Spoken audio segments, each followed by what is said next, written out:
School of magic season 3 next episode title लगभग मर गया। धधकती फ्लेम्स भेद रोशनी की किरणें लगातार आगे की ओर वार करती रही, जिनमें से प्रत्येक डेथ स्ट्राइक मैजिक इक्विपमेंट की क्षति को बढ़ाती रही, जैसे लहरें पिछले वाले को अधिक ऊंचाई पर धकेलती हैं। केवल आवश्यकता डेथ स्ट्राइक मैजिक इक्विपमेंट को ऊर्जा प्रदान करते रहना था। आहन वास्तव में फेरो को मारना चाहता था। उसने अपनी आधी ऊर्जा डेथ स्ट्राइक मैजिक इक्विपमेंट में डाल दी। धधकती सफेद रोशनी फेरो पर लक्ष्य 100 से अधिक किरणों में डिवाइड होगी। चाहे फेरो कहीं भी जाए, चिलचिलाती रोशनी उस क्षेत्र को आधे में काट देती। सबसे भयानक बात यह थी कि हर अटैक पहले अटैक से ज्यादा खतरनाक था। फेरो के पास अपनी जान बचाने के लिए भागने के अलावा कोई चॉइस नहीं। आमतौर पर जब उसका ओपोनेंट बेतहाशा अटैक कर रहा होता तो वो बस दूर भाग जाता, लेकिन अब वह द्वंद्व युद्ध के मैदान में फंस चुका था। सीमित जगह स्पष्ट रूप से उसके पक्ष में नहीं थी। आहन ने बिल्कुल भी दया नहीं दिखाई, ऐसा अभिनय किया जैसे वह उस आदमी को एक ही वार में मार डालना चाहता हो। जब झुलसाने वाली किरणें 200 तक पहुंच गई तो प्रत्येक अटैक कुछ तीसरे दर्जे के एडवांस स्किल से भी अधिक शक्तिशाली था। फेरो को आखिरकार एहसास हुआ कि वो इस दर पर मरने वाला था, तो उसने तुरंत आहन पर अटैक किया। उसे डेथ स्ट्राइक मैजिक इक्विपमेंट की शक्ति को और अधिक बढ़ाने से रोकने की कोशिश की। तुम कितने मूर्ख हो कि तुम्हें इसका एहसास अब हुआ है? आहन को आश्चर्य हुआ। यो फेरो सिर्फ झांसा देने में ही एक्सपर्ट था, वो इतना कुशल नहीं था। ज्यादातर अनुभवी मैजिशियन उसे डेथ स्ट्राइक मैजिक इक्विपमेंट का यूज करने से रोकने की कोशिश करते जब उन्हें इसकी खूबियां पता चलती, लेकिन फेरो को इसका एहसास तब होता जब इसका नुकसान कई गुना बढ़ चुका होता। जाहिर है अब बेहद देर हो चुकी थी। यह लो, आहन ने फेरो के इरादों को समझ लिया। Scorching light death strike magic equipment ने एक और किरण उत्सर्जित की जो एक विशाल तलवार जैसी थी। यह आहन के हाथ की एक लहर पर बेहद ऊंचाई से नीचे आ गिरी। फेरो घबरा गया। उसने तुरंत अटैक करने का प्रयास छोड़ दिया और एक रॉक बैरियर से खुद का बचाव किया। उसके सामने जमीन से एक छोटी पहाड़ी उभरी। डेथ स्ट्राइक मैजिक इक्विपमेंट लगभग अपनी अवधि के अंत में था, लेकिन अंतिम अटैक भी सबसे घातक थे। चिलचिलाती रोशनी चट्टानों को आसानी से चीरती हुई निकल गई। भारी प्रभाव से फेरो उड़ गया। जब फेरो अंतिम किरण तैयार करने के लिए हवा में था, तब आहन ने अपना दूसरा हाथ उठाया। आहन ने इसे उस निशान पर निशाना बनाया जो फेरो ने हवा में छोड़ा था। संतुलित किरण प्रकाश के भाले में बदल गई। फेरो द्वंद्व युद्ध मैदान की दीवार से टकराया। उसका शरीर दीवार से टकराया ही था कि भाले ने उसके कंधे में छेद कर दिया और उसे दीवार से चिपका दिया।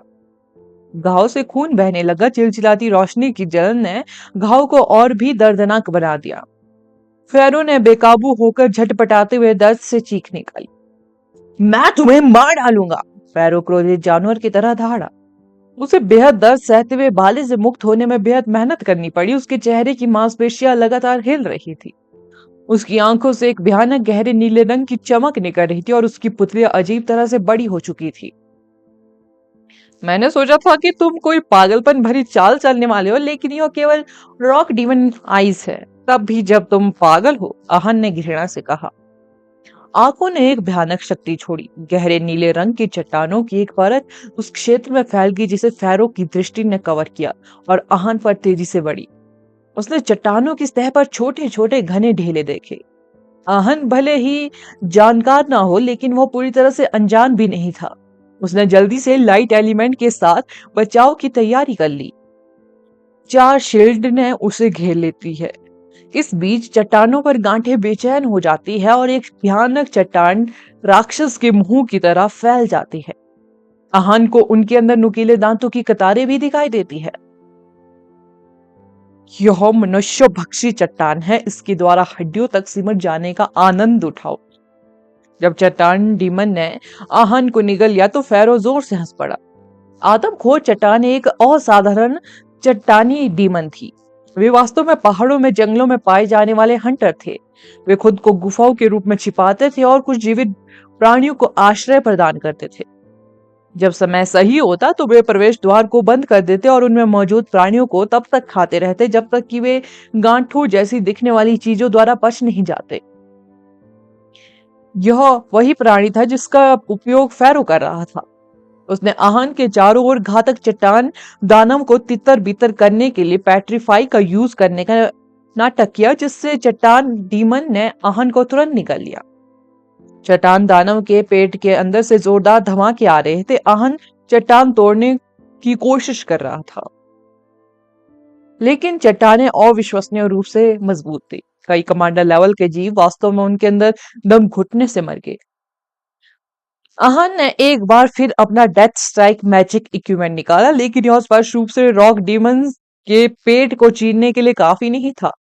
वह अंधेरे से घिरा हुआ था और उसे सांस लेने में कठिनाई हो रही थी। हालांकि आहन जानता था कि रॉक डेमन कितना घातक था, फिर भी वह उसके अचानक घेरे से बच निकलने में विफल रहा। लाइट एलिमेंट की रक्षा चट्टान डीमन के खिलाफ महज सजावट थी। इसने प्राचीन को नष्ट करने की भी जहमत नहीं उठाई, क्योंकि इसने आहन और उसकी रक्षा दोनों को निकल लिया। जैसे जैसे टाइम बीतता गया, डीमन चट्टान धीरे धीरे आहन को अपने पेट में पचाता गया। मुझे यहाँ फंसाना इतना आसान नहीं है। आहन ने डेथ स्ट्राइक मैजिक इक्विपमेंट का यूज करना छोड़ दिया, क्योंकि वह अपना रास्ता नहीं काट सकता था, इसलिए वह इसके बजाय इसे फाड़ देगा। Titan body. आहन ने दहाड़ लगाई और अंधेरे में अपनी बाजुएं फैला दी। एक भूरे रंग की चमक ने उसके सामने एक मूर्ति का सिलहुट बना दिया।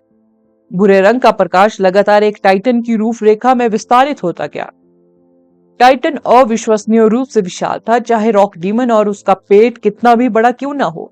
वह 70 मीटर से ज्यादा लंबे टाइटन बॉडी को नहीं संभाल सकता। सबसे इंपॉर्टेंट बात यह है कि आहन ने टाइटन बॉडी को बैक्सिया की सील से मजबूत किया था, इसलिए यह रॉक डीमन से ज्यादा मजबूत था। बैक्सिया की सील से मजबूत हुई चट्टान रॉक डीमन से टकरा गई। अंत में टाइटन बॉडी का एक हिस्सा गिर गया, जबकि रॉक डीमन का शरीर एक जोरदार धमाके के साथ फट गया। चट्टानें जगह जगह बिखर गई और फैरो पर गिर पड़ी। वो आदमी उनसे बचना भी भूल गया। टाइटन बॉडी को अविश्वास से देखता रहा। रॉक डीमन फैरो का तुरुप का पता था, फिर भी इतनी आसानी से नष्ट हो गया, इससे पहले कि वह जश्न मना पाता। संघर्ष करना बंद करो, बस खड़े रहो और मौत का सामना करने के लिए तैयार हो जाओ। आहन पत्थरों से बाहर आया। जब वह अपने भारी कवच में आगे बढ़ा तो जमीन हिल रही थी। आहन ने आदर्श के साथ बेहद ज्यादा टाइम बिताया था और आदर्श की हिंसक लड़ाई शैली से प्रभावित था। उसने अर्थ वेव्स के साथ खुद को तेज किया और टैंक की तरफ फैरो से टकराया। फैरो एक बार फिर से नीचे गिर गया। उसकी हड्डियां भारी टक्कर से मुड़ गई। जब वह जमीन पर गिरा तो उसके मुंह से खून निकला। फ्लेमिटिंग राइस। जिस क्षेत्र में फैरो उतरा था, वहां तलवारों की तरह प्रकाश बरस रहा था। फैरो ने द्वंद्व युद्ध के मैदान से भागने की कोशिश की, लेकिन आहन के गुस्से से भरी हल्की तलवारों ने उसे घायल कर दिया और उसके शरीर में अनगिनत छेद कर दिए। फैरो मरने की कगार पर था। द्वंद्व युद्ध का मैदान धीरे धीरे जमीन में धंस गया। फैरो की पीठ बुरी तरह जल गई थी। वह मरते हुए कुत्ते की तरह जमीन पर पड़ा था और आहन से दूर जाने की कोशिश कर रहा था। सोफिया को परिणाम तभी दिख गया जब द्वंद्व युद्ध के मैदान की दीवारें गायब हो गई। जब उसने फैरो को खून से लथपथ जमीन पर देखा तो वह फूट फूट कर रोने लगी। बस बहुत हो गया, प्लीज। हम भी नहीं चाहते थे कि बात यहीं तक पहुंचे, सोफिया चिल्लाई। आहन फैरो के पास खड़ा था और उसे खून के निशान छोड़ते हुए जमीन पर रेंगते हुए देख रहा था। उसने फैरो का सिर पकड़ा और उस आदमी को अपनी ओर घुमा लिया। अच्छी तरह से देखो, यह उस इंसान का चेहरा है जिसके साथ तुम कभी उलझना नहीं चाहोगे। तुम्हें मानना कुत्ते को मारने से अलग नहीं है, आहन ने फैरो को घूरते हुए कहा। फैरो का मुंह खून से भर गया था। वो एक भी वर्ड नहीं बोल सका, केवल दर्द से कर्रा उठा। रेंगते रहो, क्या मैंने तुम्हें रुकने की परमिशन दी? आहन ने उसे श्राप दिया। फैरो की सांसें अभी भी बाकी थी। शब्द सुनते ही वह तुरंत फिर से रेंगने लगा। देखा, उस औरत के पीछे जाओ और मैं तुम्हारी जान बख्श दूंगा, आहन ने कहा। ऑर्डर सुनने के बाद फैरो और भी ज्यादा रेंगने लगा। वह गंभीर चोटों से ढका हुआ था। उसे इस बात की बिल्कुल भी परवाह नहीं थी कि आहन उसे अपमानित कर रहा था। जिंदा रहना किसी भी चीज से ज्यादा इंपॉर्टेंट था। फैरो ने वास्तव में आहन के ऑर्डरों का पालन किया। सोफिया ने उसे देखा और कुछ कदम आगे बढ़ना भी भूल गई। वह स्थिर रही और फैरो को देखती रही। वह आदमी जो मरे हुए से भी बदतर लग रहा था, वह फैरो नहीं था जिनसे वह जानती थी। वह असहाय, दयनीय था और उसने अपनी सारी गरिमा खो दी थी। वास्तव में आहन ने वाक्य पूरा होते ही वहां से चला गया। उसे इस बात की परवाह नहीं थी कि फेरो सोफिया के खड़े होने की जगह तक पहुंच गया है या नहीं। उसका मानना था कि अगर उसकी गरिमा को इस हद तक कुचल दिया गया है तो अगर उन्हें जिंदा छोड़ दिया जाए तो उन्हें और भी ज्यादा तकलीफ होगी। फेरो को यह दर्द जीवन भर याद रहेगा। फेरो आहन के विचारों से पूरी तरह अनजान था। वो आगे बढ़ने के लिए अपनी पूरी ताकत लगा रहा था। उसे डर था कि अगर वह सोफिया के पैरों तक पहुंचने में विफल रहा तो वो वास्तव में मर सकता है। इस बीच सोफिया सोच रही थी क्या उसे उस आदमी पर दया करनी चाहिए या उसकी दयनीय हरकतों को देखकर नफरत करनी चाहिए। अगर तुम उसे अभी नहीं मारोगे तो क्या होगा? अगर वह फ्यूचर में बदला लेने आएगा, कुणाल ने कहा। उसे आश्चर्य हुआ कि आहन ने वास्तव में उस आदमी की जान बख्श दी। गोल्डन रोज कबीला मुझे माफ नहीं करेगा जब तक कि हम दोनों लड़कियों को भी ना मार दे। खैर, ऐसा नहीं है कि मैं उसे यूरोपीय कबीले से डरता हूँ जो फूल बेचता है। मुझे बस उसे मारने की जरूरत नहीं दिखती। उसे देखो, क्या वो हम अब मर चुका है? आहन ने धमकी को खारिज कर दिया। सच है, मैं तो बस यह बात गंभीरता से ले रहा था। तुमने कहा था कि अगर तुम उसे आज नहीं मारोगे तो तुम आदमी नहीं रहोगे। कुणाल ने सहमति जताई। School of magic next episode title. उनमें से प्रत्येक एक राक्षस था। हेडी ने कहा, आदर्श, यह आदमी जानबूझकर लड़ाई को खींच रहा है। यूरोपियन यूनिवर्सिटी इंस्टीट्यूट के लोगों की लड़ने की इच्छा शक्ति खत्म हो जाने के बाद हेडी ने कैप्टन अनरजीत के खिलाफ आदर्श से हाथ मिला लिया था। भले ही अनरजीत एक सुपर विंड मैजिशियन था, फिर भी उसे अपनी सांस पकड़ने का मौका नहीं मिला क्योंकि लगातार आदर्श अटैक कर रहा था। आदर्श के अधिकांश विनाशकारी स्पेल अनरजीत को उतरने के लिए संघर्ष करते थे क्योंकि उसकी अप्रत्याशित हरकतें होती थी। लेकिन जैसे ही हेडी लड़ाई में शामिल हुई, अनरजीत बेहद दबाव में आ गया क्योंकि उसकी ताकत भी एक एडवांस मैजिशियन के लिए काफी हास्यास्पद थी। कैप्टन अनरजीत ने अटैक करने की पहल नहीं की। वो आमतौर पर अगर कोई विंड मैजिशियन खुद को प्रतिकूल स्थिति में पाता है तो वे किसी भी समय पीछे हट सकते हैं। आदर्श और हेडी के पास उसे यहाँ रोकने का कोई तरीका नहीं था, लेकिन आदर्श के स्पिलों से बचने के लिए एक निश्चित दूरी पर चले जाने के बाद वह भागना बंद कर देता था। उस आदमी के इरादे बेहद स्पष्ट थे। आदर्श, हम इस आदमी को संभाल लेंगे जबकि तुम उस गधे गंगमा के पीछे जाओ, आहन ने कहा। ठीक है, मैं उसे तुम्हारे पास छोड़ देता हूँ। आदर्श को पता था कि अनरजीत पर अपना टाइम बर्बाद करना बेकार था। आदर्श को इस बात की थोड़ी चिंता थी कि कुणाल और हेडी अकेले अनरजीत से लड़ेंगे या नहीं। थाउजेंड लीव सेवर उनके लिए बेहद बड़ा खतरा था, लेकिन आहन के आसपास होने पर अब ऐसा नहीं था। आहन की रक्षा इतनी मजबूत थी कि वह रूलर लेवल के प्राणी के अटैकों को झेल सकता था। उसे कुछ सुपर स्पेलों को झेलने में कोई समस्या नहीं होगी। आदर्श को मुकाबले से हटने का मौका मिल गया। अनरजीत बेहद चालाक था। जब उसने देखा कि आदर्श ने अटैक करना बंद कर दिया है तो वह तुरंत एक ऊंचे स्थान पर पहुंच गया जहां हेडी उस तक नहीं पहुंच सकती थी। तेज हवा चल रही थी। हवा में नीले रंग की हवाएं बेतहाशा नाच रही थी, मानो हजारों साल से ज्यादा पुरानी विलो की शाखाएं हो। हवाएं पर्याप्त ऊर्जा प्राप्त करने के बाद एक सर्पिल स्पीड में नीचे उतरी और आदर्श की ओर बढ़ गई। जब वह बेस छोड़ने की योजना बना रहा था, आदर्श ने 2 बार ब्लिंक यूज किया जिससे 700 मीटर से ज्यादा दूरी तय की जा सके। हालांकि सुपर स्पेल कुछ किलोमीटर से ज्यादा तक पहुंच जाता है। तेज हवाएं घास वाले उस इलाके से गुजरी जहां आदर्श था। आदर्श के पैरों के आसपास कई भयानक निशान रह गए। जब हवा के झोंके ने उस पर कुछ कट भी छोड़े तो उनका बचाव स्पष्ट रूप से कमजोर था। आदर्श, बस जाओ, एडी की आवाज दूर से आई। अनिर्जीत आदर्श को नुकसान पहुंचाने के अवसर का लाभ उठाने की कोशिश कर रहा था, लेकिन हेडी ने समय रहते उसकी चैनलिंग को बाधित कर दिया और उसे आदर्श के पीछे घातक विंड ब्लेडों को कंट्रोल करने से रोक दिया।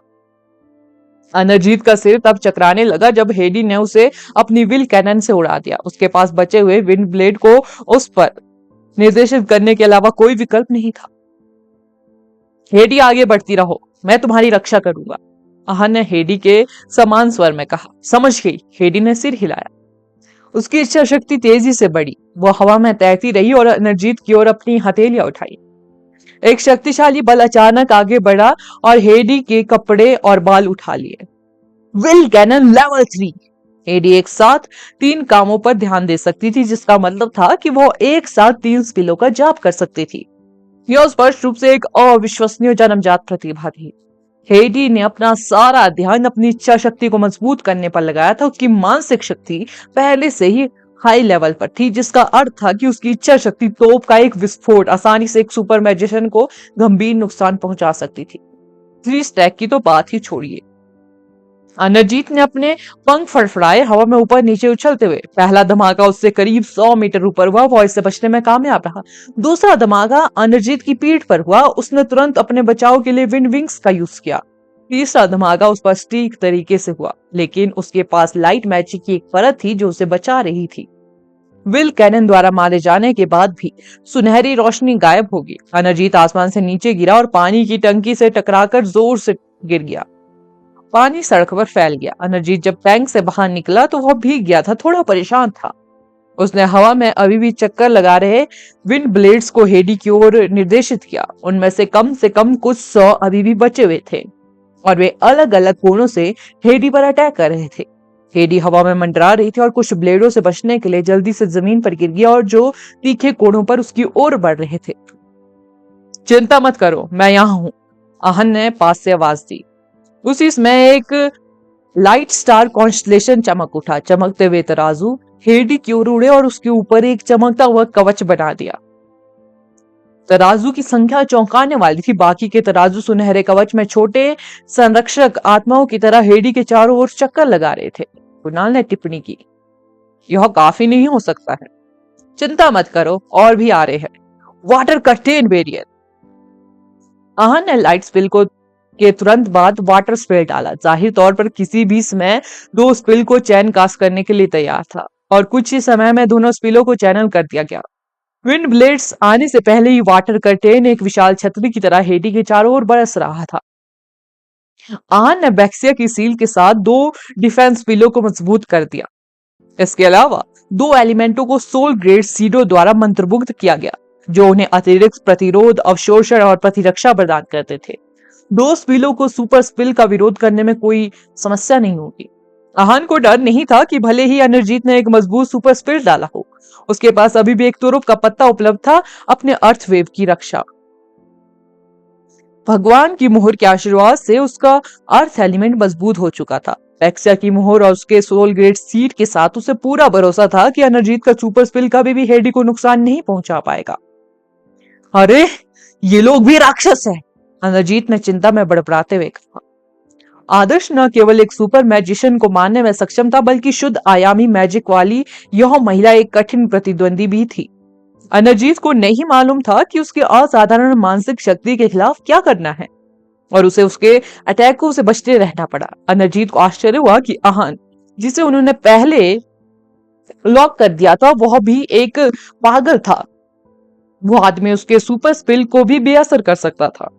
दुर्भाग्य से अनरजीत का सुपर विंड स्पिल केवल फर्स्ट लेवल में था। अगर वह 1000 लीव सेवर को स्लॉटरिंग विंड स्लैश में मजबूत कर पाता तो इन बच्चों के पास उसके खिलाफ कोई मौका नहीं होता। अनरजीत को अचानक ऊपर से एक तेज ठंडक महसूस हुई, जबकि वह खुद से बड़बड़ा रहा था। उसने ऊपर देखा तो एक विशाल आइस बाउंड तेजी से उसकी ओर गोता लगा रहा था। अनरजीत तेजी से एक विंड ट्रैक के साथ भाग गया। आइस बाउंड की बर्फ जमीन पर पड़ते ही भयानक स्पीड से फैल गई। पानी की टंकी से निकला पानी तुरंत जम गया, जिससे बर्फ का फैलना और भी तेज हो गया। भीगे हुए अनरजीत को पहले से ही अपने शरीर में अकड़न महसूस हो रही थी। नेक्स्ट एपिसोड टाइटल किला काहिरा। आदर्श ने पहले ही एक विद्रोही शैडो को मुख्य किले में भेज दिया था ताकि वह गंगमा का पीछा कर सके जब वह वाणी और अनरजीत से लड़ने में बिजी था। दुर्भाग्य से गंगमा भागने में बेहद तेज था। शैडो उसे समय पर खोजने में विफल रही। आदर्श केवल डार्क मटेरियल के हल्के निशान का पीछा कर सकता था जो कभी फैलना बंद नहीं हुए। लक्ष्य जिन वस्तुओं के संपर्क में आया, मैजिक की लहरें और यहाँ तक कि कुछ मैजिक इक्विपमेंट में भी डार्क मटेरियल घुस सकता था। गंगमा अभी भी डार्क मटेरियल की एक पतली परत से सना हुआ था। आदर्श मुश्किल से उसके निशान पर टिक पाया। किलेबंदी फ्रंट लाइन से लगभग 4 किलोमीटर दूर थी।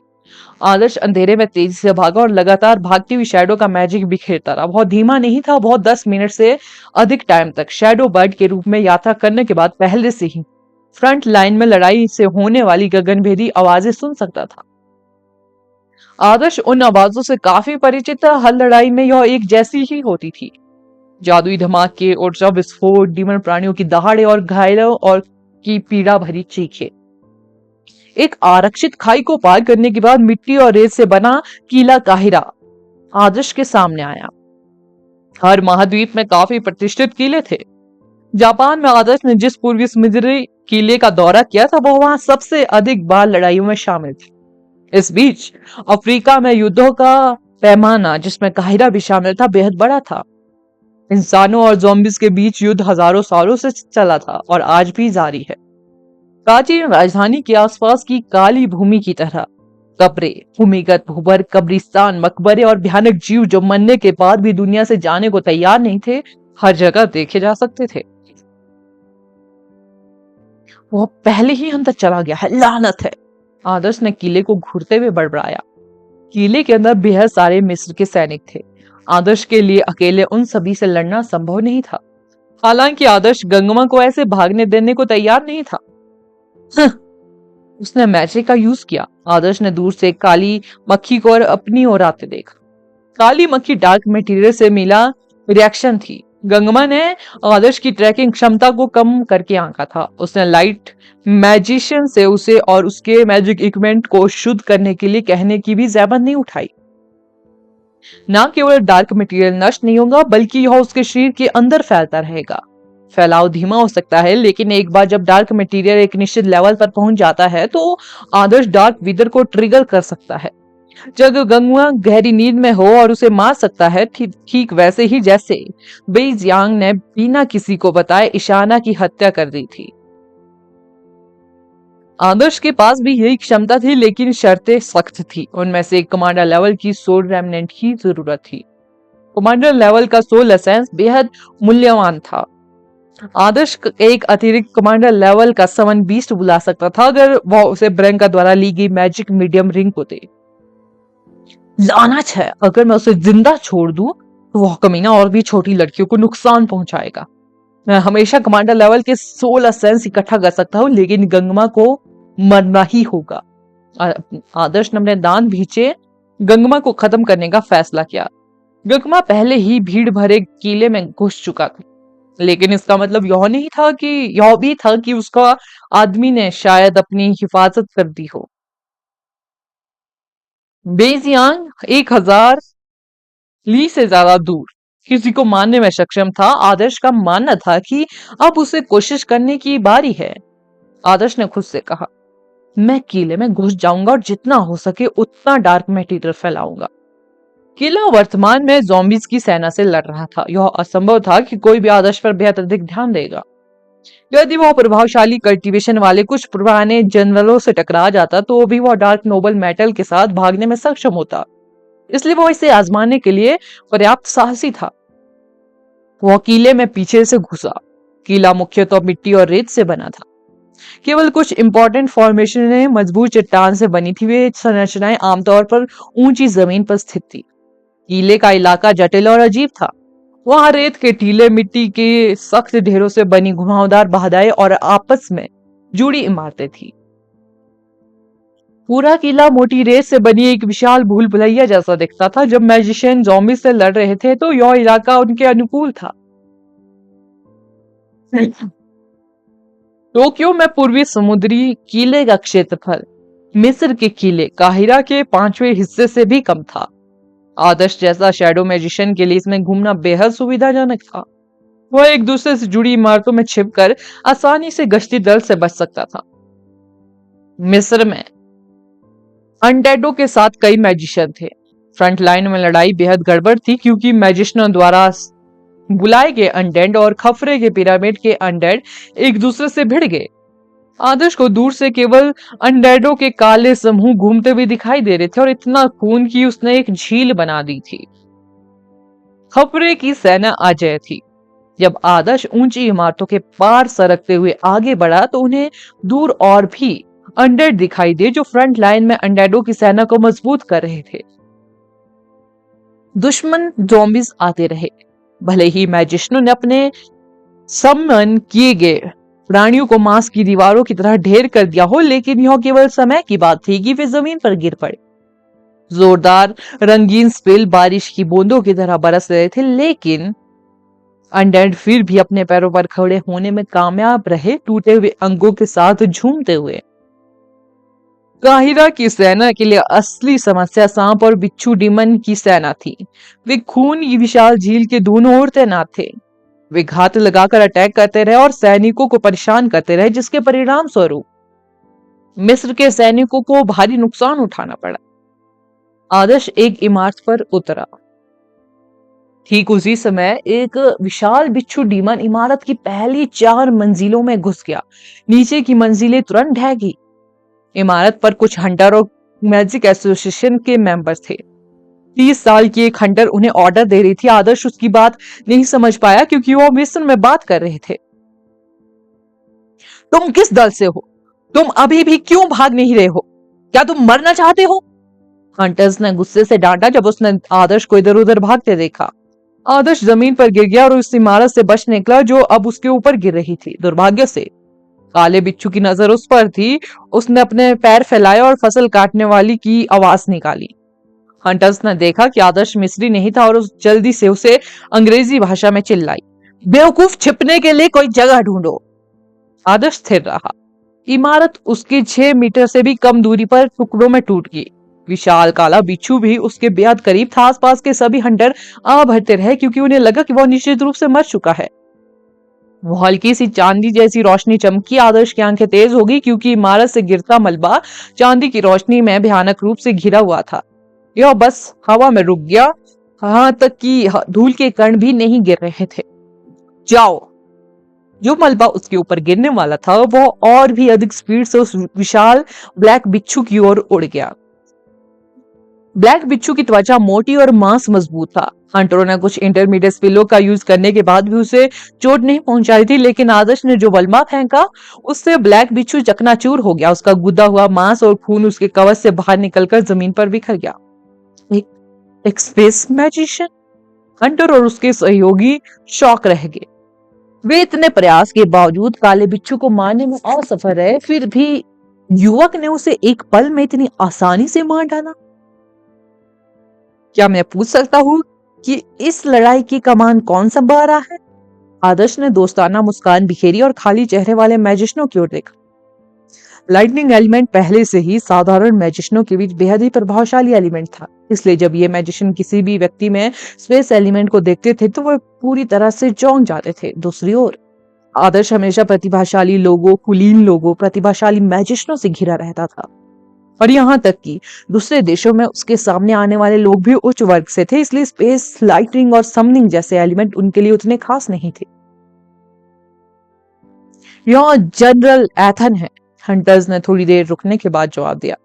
आदर्श ने पूछा, क्या आप अपनी चोटों का इलाज करते समय मुझे उसके बारे में बता सकती है?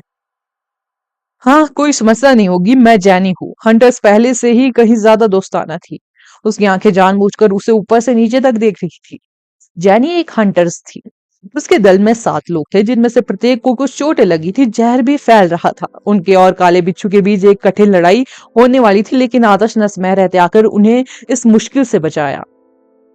सच तो यह था कि शहर में युद्ध के टाइम फ्रंट लाइन पर लड़ने वाले सैनिकों के अलावा ज्यादातर गुटों के मेंबर भी दल बनाते थे। आदर्श को अपना भेष बदलने की जरूरत नहीं थी। अपनी राष्ट्रीयता के बावजूद जब वह एक सेना द्वारा निषिद्ध क्षेत्रों में प्रवेश नहीं करता, तब तक बहुत ज्यादा ध्यान आकर्षित नहीं कर पाता। किले काहिरा में जैनी के नेतृत्व वाली टुकड़ी के समान अनगिनत दल थे। कुछ सेना द्वारा भर्ती किए गए थे और अन्य स्वयंसेवी थे। युद्ध के commander in chief general Ethan है, जो काहिरा के 5 जनरलों में से एक है।